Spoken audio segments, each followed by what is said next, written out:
Behind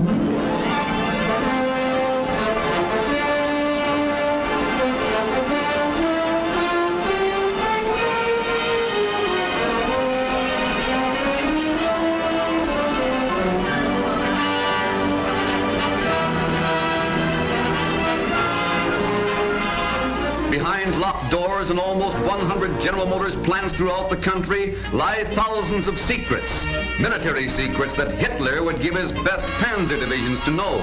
For in these plants is being designed and built a large part of the avalanche of weapons that will break the back of the Axis.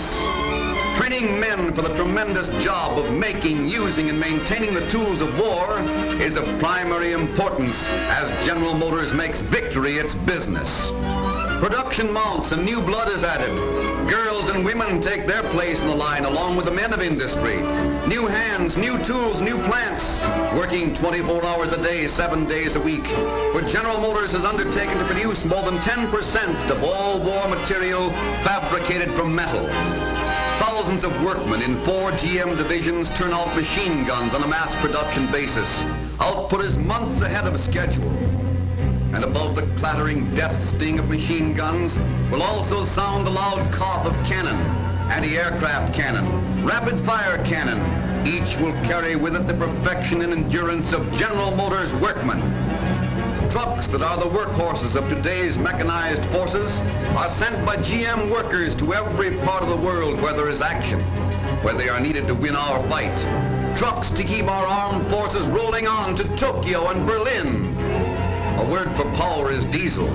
Power for submarines, for military searchlights, for tanks that rumble through all obstacles into battle. This diesel power comes from 3 General Motors plants. Power in 1-cylinder portable units, in giant 16-cylinder engines, and in new and radically different diesel engines. Keep 'em firing. That's the slogan in GM plants where they are making shells and cannon that are now being used by our fighting forces, making them better and faster than anyone has ever made them before.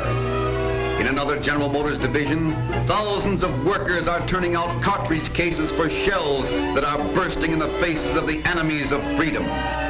Time is important, and General Motors has cut time 50% with a new process of casting parts for guns, tanks, and planes. The mechanized gear for war is born in cauldrons of molten metal. Machine gun mounts for the Army's new high-speed tanks have taken the place of peacetime products by General Motors. And instruments of uncanny precision, now manufactured by GM men and women, help to aim the demolishing gunfire of land and sea batteries. Roller bearings make our gigantic war machine run smoothly. Roller bearings for military trucks and diesel engines. Smaller bearings that ensure clock-like performance of delicate instruments. Bearings for America's mightiest battle wagons and for sleek sky fighters to keep them sailing, rolling, and flying on to victory. Machine tools, the master tools of industry and of victory, are made at a constantly increasing rate. GM radios are also a must to flash the commands of combat to tanks, planes, and every vehicle of war. General Motors' liquid-cooled engine powers Army's newest planes. The P-39, the famous cannon on wings, and the speedy P-38 are given the power to outfly anything on wings. 2 General Motors divisions are turning out air-cooled airplane engines, turning them out with the same know-how, the same mass production methods that went into the making of automobiles. In the first quarter of 42, 1 division turned out as many of these power plants as a production schedule called for by the whole first half of the year. And production is still stepping up at a rate that will soon put it a full 12 months ahead of the original schedule. Bombers to blast the way for our fighting forces. Parts and sub-assemblies for the famous B-25, the bomber with a reputation for giving Tokyo the first taste of its own medicine. In cooperation with the aircraft industry, General Motors has pioneered in applying mass production methods to the manufacture of aircraft. Work goes on day and night under the deft fingers of General Motors men and women. They are producing an avalanche of weapons for victory in General Motors manufacturing centers all over America. One of the most important of these centers is Dayton, Ohio, a city gearing up to the grim task of war. For Dayton is making victory its business. Dayton has a story to tell, the story of a city at war.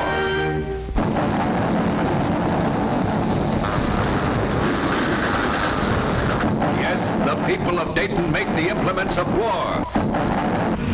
Dayton men and Dayton women put the guns, the ships, the planes, the tanks, the armored cars, and the bombs in the hands of American soldiers. For Dayton people play the mighty drama of war. Great factories in Dayton, with their men and women and machines and skill in mass production, produce the tools of war in ever-increasing numbers.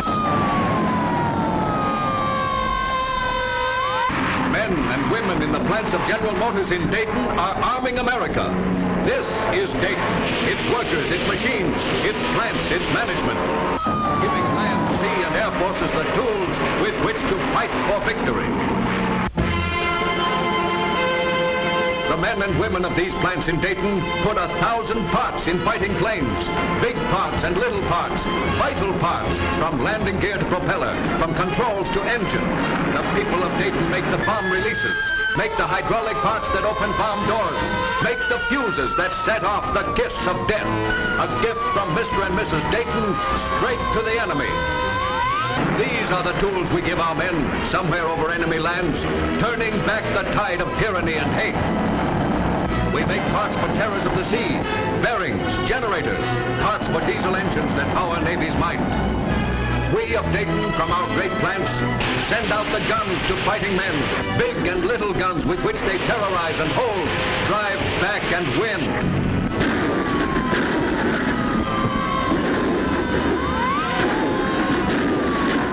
We make the shells, right here in Dayton. Men and women make the shells, the mine fuses, the tail fuses, to bomb the Jap and the German Nazis to destruction. And we drive the tanks through enemy land, tanks that Dayton men and Dayton women have helped to build, trucks and armored cars into which we have poured our materials and our labor. For there are thousands of men and women already working in these plants in Dayton. They know it's their war. A war that can be won only through production, only by the skill and sweat and speed of these people in the plants. Grinding and polishing, forging and boring, beating metal and powder and sweat into tools of war. Make it right, make it well. These are the answers to Guam and Wake. They want more land? Well, we'll give it to them. Give them the iron from American soil, burned into steel, hammered into engines, ground into shells. We'll give them all we have, loaded with dynamite to blow them to hell. Here's a slap in the face for our boys in Pearl Harbor. Dayton is strong and prepared. Dayton's men and women are on the battle line of production, for everything depends on production. Men in Australia, men in Russia and China, men on every battlefront need production, and Dayton gives it to them. They tore up plants and built them new to do this job. They built new machines, trained more men, ordered, installed, turned on the power, and Dayton is doing the job, making guns and tanks and planes and shells for America's victory. These workers in these great plants are the miracle men and women of production. They're doing the job well, putting their skill and sweat and machines into speedy production of tools for our fighters on land, sea, and air. A tank will win another 100 yards of ground from Hitler. A gun will send another Jap plane to its death. A shell will blast an enemy trench or a submarine. A propeller will pull an American plane over its objective and pull it home again. The men in khaki and blue need the things we produce in Dayton, and every part of every implement of war must be built to do its part. There shall be no failure. These are the tools of victory. It is the sweat of the workmen that wins this war. It is the products of these miracle men in a miracle industry. The industries of Dayton and the men and women of Dayton are fighting this war on the production line. It's a big job, and they move up to it, march into it, put their brains and brawn and fingers into it. It's a big job, and they're doing it. March forward, Americans, citizens of Dayton. Every man and woman in every walk of life is behind the thousands of workers in these plants. March forward. Soon there'll be thousands more marching with you. More men and women producing even greater quantities of the tools of victory. More men and women than ever before, producing for a war that will conserve our way of life.